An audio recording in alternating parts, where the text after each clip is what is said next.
টোমাস baking and cooking থেকে আমি সোমা বলছি। এখন বাজারে প্রচুর ফ্রেশ মেথি শাক কিন্তু পাওয়া যাচ্ছে এবং মেথি শাক দিয়ে আমরা অনেক রকম রেসিপি বানিয়ে থাকি। আজকে এরকমই একটা রেসিপি আলু কুমড়ো মেথি শাক দিয়ে এবং একটা স্পেশাল মশলা ব্যবহার করে করেছি। চলুন তাহলে ভিডিওটা দেখতে থাকি। এখানে দুটো ছোট ছোট আলু ডুমো করে কেটে নিয়েছি, আর এখানে খানিকটা কুমড়ো এরকম ডুমো ডুমো করে কেটে নিয়েছি, আর এখানে এক আটি মেথি শাক ভালো করে বেছে ধুয়ে শুকিয়ে নিয়েছি। সবজিগুলোকে একটু সাইডে সরিয়ে রাখছি। একটা মশলা তৈরি করে নেব। এখানে রোস্টেড চিনেবাদাম 1 বড় টেবিল চামচ দিলাম। এখানে রোস্টেড তিল দিলাম 1 চামচ, উঁচু উঁচু 1 চামচ। একটা রোস্টেড শুকনো লঙ্কা দিলাম, এটা তাওয়ায় আমি রোস্ট করে নিয়েছি। 1 চামচ রোস্টেড জিরে দিলাম, সাদা জিরে। এগুলোকে একটু কুটে নেব।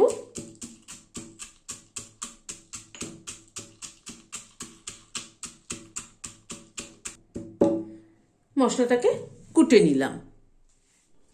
গ্যাসে একটা কড়াই বসালাম, সরষের তেল দিচ্ছি।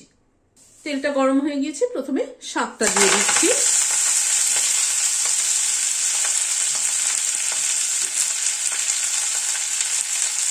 শাকটা দিয়ে অল্প একটু নুন দিয়ে দিচ্ছি, 1/4 টিস্পুন মতো।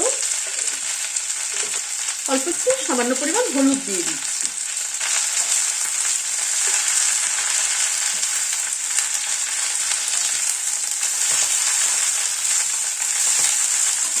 নুন আর হলুদ দিয়ে শাকটাকে একটু নাড়াচাড়া করে নেব।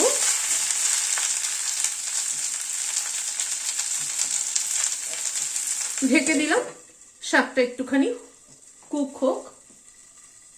মিনিট খানেক মতো ঢাকা ছিল, ঢাকাটা খুলছি।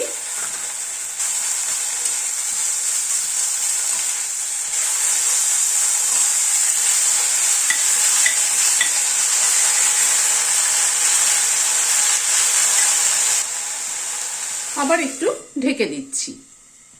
আবারও প্রায় মিনিট খানেক মতো ঢাকা ছিল, ঢাকাটা খুলছি।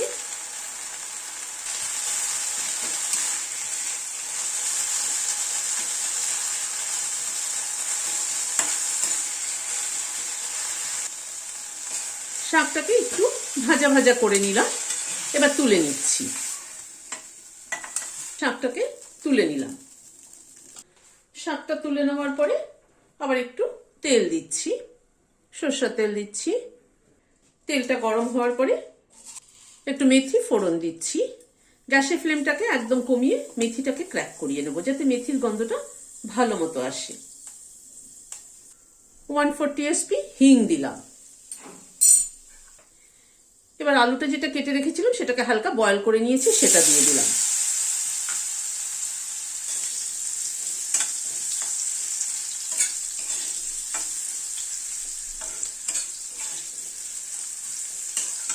গ্যাসের ফ্লেমটাকে এবার মিডিয়ামে করলাম, করে আলুটাকে হালকা করে আগে একটু ভেজে নিচ্ছি। আলুটাকে একটু হালকা করে ভেজে নিলাম। এবার কুমড়োটা দিয়ে দিচ্ছি।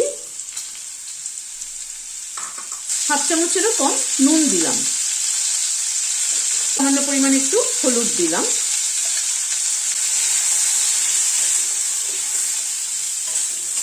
নুন হলুদ দিয়ে এবার ভালো করে আলু কুমড়োটাকে ভেজে নেব।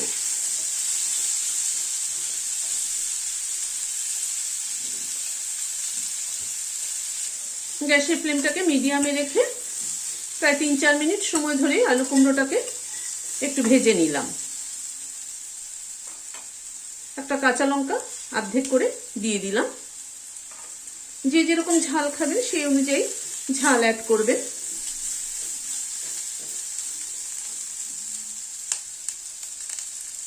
কাঁচা লঙ্কাটা দিয়ে আবার একটুখানি নাড়াচাড়া করে নিলাম। এখানে একটা বড় সাইজের টমেটো কুচি করে নিয়েছি, সেটা দিয়ে দিলাম।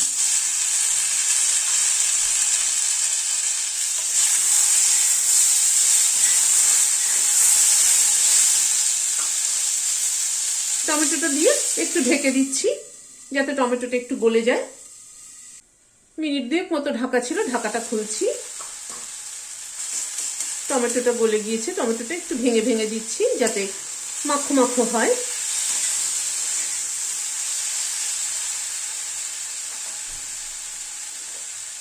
এবার শাকটা যেটা ভেজে রেখেছিলাম সেটা দিয়ে দিলাম।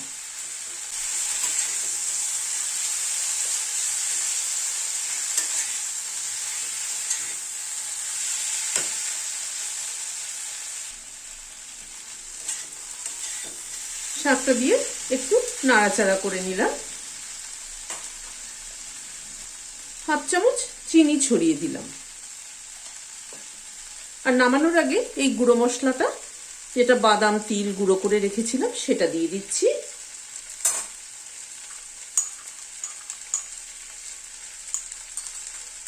এই মশলাটাই কিন্তু তরকারিটার টেস্টটাকে পাল্টে দেবে। খুব কম উপকরণে অত্যন্ত সুস্বাদু একটা তরকারি। কিন্তু ভাতের সাথে প্রথম পাতে খেতে পারে, রুটি দিয়েও খাওয়া যেতে পারে।